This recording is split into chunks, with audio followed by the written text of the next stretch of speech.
تضم تونس أكثر من 4.2 مليون مسكن، من بينها حوالي 3.4 مليون فقط مأهول، وذلك وفقاً لنتائج التعداد العام للسكان والسكنى لسنة 2024 التي نشرها المعهد الوطني للإحصاء INS يوم السبت. ووفقاً لإحصائيات المعهد، تطور عدد المساكن في البلاد من أكثر من مليون مسكن سنة 1975 إلى أكثر من 3.4 ملايين العام الماضي، ولا تزال تونس تحتوي على 0.76% من المساكن البدائية ومحلات غير مخصصة للسكن مثل المحلات التجارية والمخازن. الدوبلكس أولاً ثم البقية. تشكل الفلل وطبقات الفلل نسبة 10.2% من المساكن في البلاد، بينما تمثل المنازل العربية 15.97% والشقق 24.66%. وتعتبر مساكن الدوبلكس هي الأكثر انتشاراً بنسبة 48.67%. وقد نشر المعهد الوطني للإحصاء توزيع المساكن على الأقاليم الخمسة التي تتكون منها تونس، وأظهرت الإحصائيات أن الإقليم الثاني تونس، أريانا، بن عروس، زغوان، منوبة ونابل يضم أكبر عدد من المساكن أكثر من 1,200,000 مسكن، في حين أن الإقليم الخامس تطاوين، قابس، قبلي ومدنين يضم أقل عدد أكثر من 3,400 مسكن. يأتي بعد ذلك الإقليم الثالث سليانة، سوسة، القصرين، القيروان، المنستير والمهدية بأكثر من 8,500 مسكن، والإقليم الرابع قفصة، صفاقس، سيدي بوزيد وتوزر بأكثر من 5,600 مسكن، والإقليم الأول بنزرت، باجة، جندوبة والكاف بأكثر من 4,600 مسكن.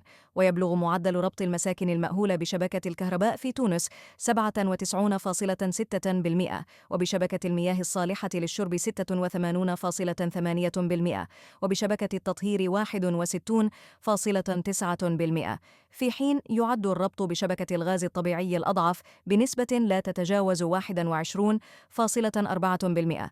العرض والطلب في تحليل مخصص للسوق العقارية جمعاً بين العرض والطلب.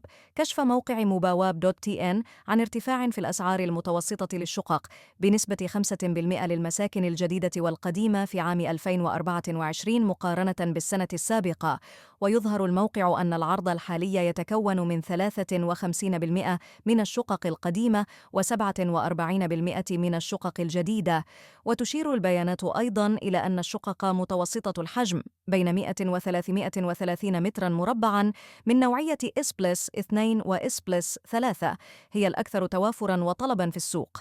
المدن والأحياء الأكثر طلباً تتصدر مدينة المرسى قائمة المدن الأكثر طلباً، حيث تمثل 20% من مجمل الطلبات العقارية، تليها مدينة أريانا بنسبة 13%، كما تعد أحياء مثل حدائق قرطاج، حمامات الشمالية، العوينة، سكرة وحي النصر الثاني من بين الأحياء الأكثر طلباً، حيث يمثل كل منها بين 4 و5% من الطلبات ضمن مناطقها. وتبرز هذه الاتجاهات مدى جاذبية بعض المواقع وأنواع السكن للمشترين. ووفقاً لنفس المصدر، يشهد السوق العقاري في تونس توجهاً متبايناً، إذ ارتفعت أسعار الشقق الجديدة بنسبة 1% والقديمة بنسبة 5%، بينما انخفض إجمالي العرض بنسبة 9%، وتراجعت الطلبات بنسبة 15%. وتعد برج السدرية والمدينة الجديدة الأرخص من حيث أسعار العقارات الجديدة 2,200 دينار لكل متر مربع، بينما تبقى حدائق قرطاج وضفاف البحيرة الأغلى 5,250 دينارا لكل متر مربع و5,120 دينارا لكل متر مربع على التوالي. وفي الوطن القبلي تسجل أسعار مرتفعة في حي الوفاء، نابل وحمامات الشمالية، في حين تبقى قليبية أكثر توفراً بأسعار تبلغ في المتوسط 2,800 دينار بير سكوير متر للجديد و900 دينار بير سكوير متر للقديم. أما الساحل فيستمر في تسجيل أعلى الأسعار بقيادة الكنتاوي، تليه حمام سوسة، سهلول وهرقلة التي توفر بدائل بأسعار أقل نسبياً.